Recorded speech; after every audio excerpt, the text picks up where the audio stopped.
So basically measurement के बारे में हमने बात कर लिया, तमाम ऑप्शंस के बारे में यहाँ पे बात कर लिया। अब बात करेंगे यहाँ पे ट्रिमिंग का। तो देखिए ट्रिमिंग का हमें मालूम ही है कि ट्रिमिंग से यहाँ पे अलग अलग टाइप से हम इसको ट्रिम करने के लिए इसका यूज़ करते हैं। मैं आपको एक विंडो में कर दूँ तो आप क्या होगा, ताकि आपको अच्छे से दिखे।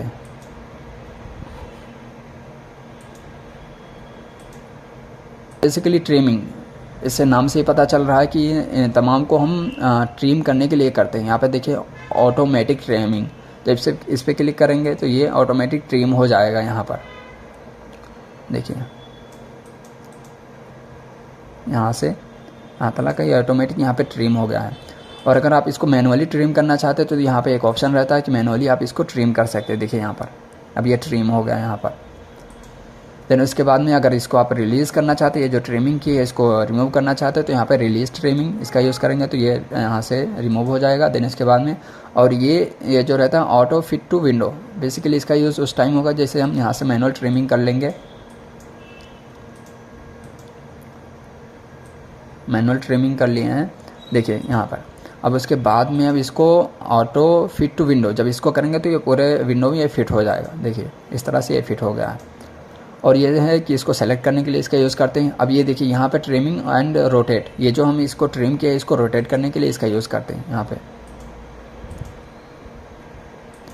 और यहाँ पर देखिए कि ये अलग अलग साइज़ में इसको ट्रिम को अलग अलग साइज़ देने के लिए इसका यूज़ करते हैं। यहाँ पे है 17x17, 14x17 और यहाँ पे बहुत सारे साइज़ हैं कि जिसके जिस साइज़ में हमें यहाँ पे चाहिए उसमें हम इसमें ट्रिम कर सकते हैं। जैसे 14x14 में यहाँ पे देखिए ट्रिम हो गया है। और यहाँ पे ये 17x17 में है। देन यहाँ पे 8x10 में भी आपका यहाँ पे देखिए ट्रिम हो गया है। तो ये बेसिकली इसके ऑप्शन का यूज़ हम अलग अलग तरीके से इसको ट्रिम करने के लिए करते हैं।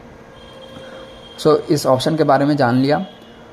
तो अब हम बात करेंगे, पहले हम इसको यहाँ से इसको पूरा क्लियर कर लेंगे। देखिए सो बेसिकली इन तमाम ऑप्शंस के बारे में हमने जान लिया। अब यहाँ पर मॉडिफाई स्टडी के बारे में जानेंगे। मॉडिफाई स्टडी ये हमें बहुत यूज़ में आने वाला है। बेसिकली इसका यूज़ जो रहता है, अब यहाँ पे देखिए सबसे पहले यहाँ पे बात करेंगे चेंज मेनू का, कि अगर सपोज़ कि हमने यहाँ पे अभी देखिए ये जो है हमने सी स्पाइन फ्लेक्शन एक्सटेंशन लिया है, तो यहाँ पर अगर हमें चेंज करना है तो यहाँ पे देखिए चेंज मेनू पे जाएंगे।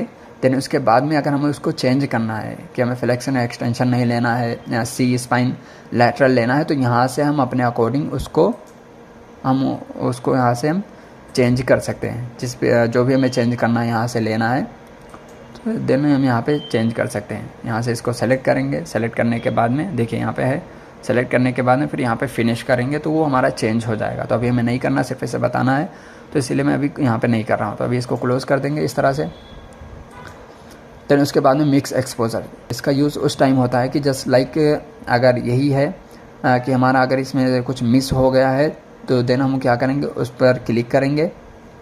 उस पर क्लिक करने के बाद में उसको हम रीटेक कर सकते हैं या उसको इनएक्टिव करके दोबारा हम रीड कर सकते हैं। तो देखिए अभी हमने यहाँ पे इसको रीटेक करेंगे, यहाँ पे कर दिया। अब यहाँ पे फिनिश कर देंगे। फिनिश करने के बाद में अभी हमारा ये ओपन हो जाएगा दूसरा विंडो यहाँ पे रीड करने के लिए।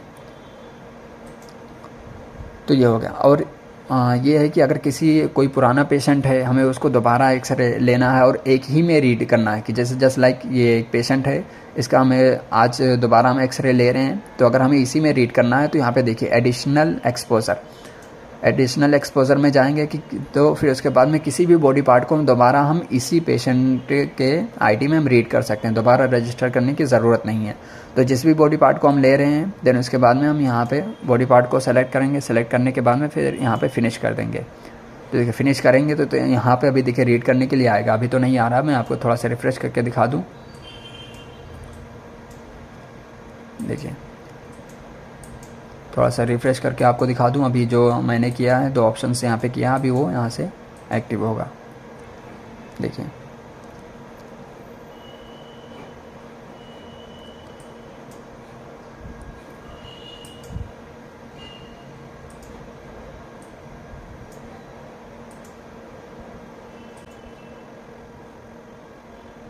तो देखिए इस तरह से अभी हम यहाँ से इसको कट कर लेंगे, थोड़ा सा रिफ़्रेश करेंगे।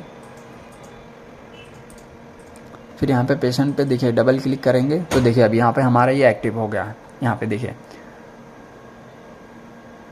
हमने यहाँ पे एडिशनल एक्सपोजर के लिए, तो दोबारा हम इसी में यहाँ पे देखिए हम इसको दोबारा यहाँ पे रीड कर सकते हैं। अगर नहीं रीड करना है तो क्या करेंगे, इसको यहाँ से हम सस्पेंस कर देंगे। यहाँ से देखिए हमने इसको यहाँ पे सस्पेंड कर दिया है। फिर यहाँ पर डबल क्लिक करेंगे, देन इसके बाद यहाँ पे कंप्लीट कर देंगे। तो यहाँ पे ये एक पॉपअप देगा, all unexposed menus will be deleted, are you sure. Then यहाँ पे ओके कर देना। अगर आपको इसमें रीड दोबारा किसी पेशेंट को लेना है तो यहाँ पे आप इस तरह से करके दोबारा एक पेशेंट को इसमें ले करके रीड कर लीजिएगा। लेकिन अगर नहीं लेना है तो आप यहाँ से ओके कर दीजिए, देन इस तरह से आपका हो जाएगा।